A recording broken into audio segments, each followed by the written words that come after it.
मित्रांनो, स्वागत आहे तुमचं आपल्या कृषी अपडेट यूट्यूब चॅनलवरती। बंगालच्या उपसागरात चक्रीवादळ तयार होत आहे।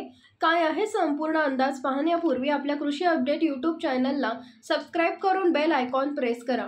बंगालच्या उपसागरात निर्माण होत असलेले तीव्र चक्रीवादळामुळे 23 ते 27 मे दरम्यान ओडिशा, महाराष्ट्र आणि गुजरात या राज्यांना फटका बसण्याची शक्यता आहे, अशी माहिती मुंबई नॉकॉस्टने दिली आहे। यामुळे 28 मे 2024च्या आसपास गुजरात आणि मुंबईत मुसळधार पाऊस होईल असा अंदाज हवामान खात्याने वर्तवलाय। सध्या हे चक्रीवादळ तीव्र होत आहे आणि पश्चिमेकडे सरकण्यापूर्वी पूर्वेकडील किनारपट्टीवर धडकेल, ज्यामुळे देशाच्या अनेक भागांवर त्याचा परिणाम होणार आहे। भारतीय हवामान खात्याने मात्र अद्याप या चक्रीवादळाबाबत कोणतीही घोषणा केलेली नाही।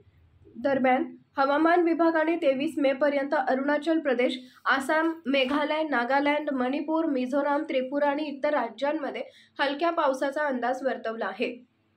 पुढील 7 दिवसात उपहिमालयीन पश्चिम बंगाल आणि सिक्कीममध्ये वादळ, विजांचा कडकडाट आणि सोसाट्याच्या वाऱ्यासह हलका ते मध्यम पाऊस पडण्याची शक्यता आहे, असं IMDने आपल्या नव्या बुलेटिनमध्ये म्हटलंय।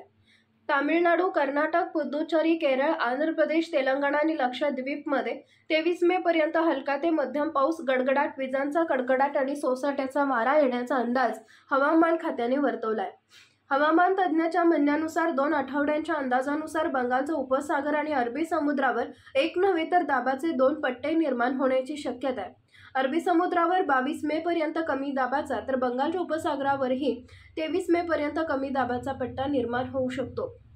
बंगालच्या उपसागराचे वाढणारे पाणी हे त्यामागचं कारण आहे।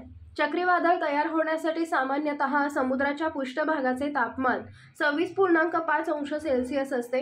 हे तापमान 50 किलोमीटर खोलीपर्यंत राखलं पाहिजे। यापुढील हवामान अंदाज पाहण्यासाठी चॅनलला सबस्क्राइब करा। धन्यवाद।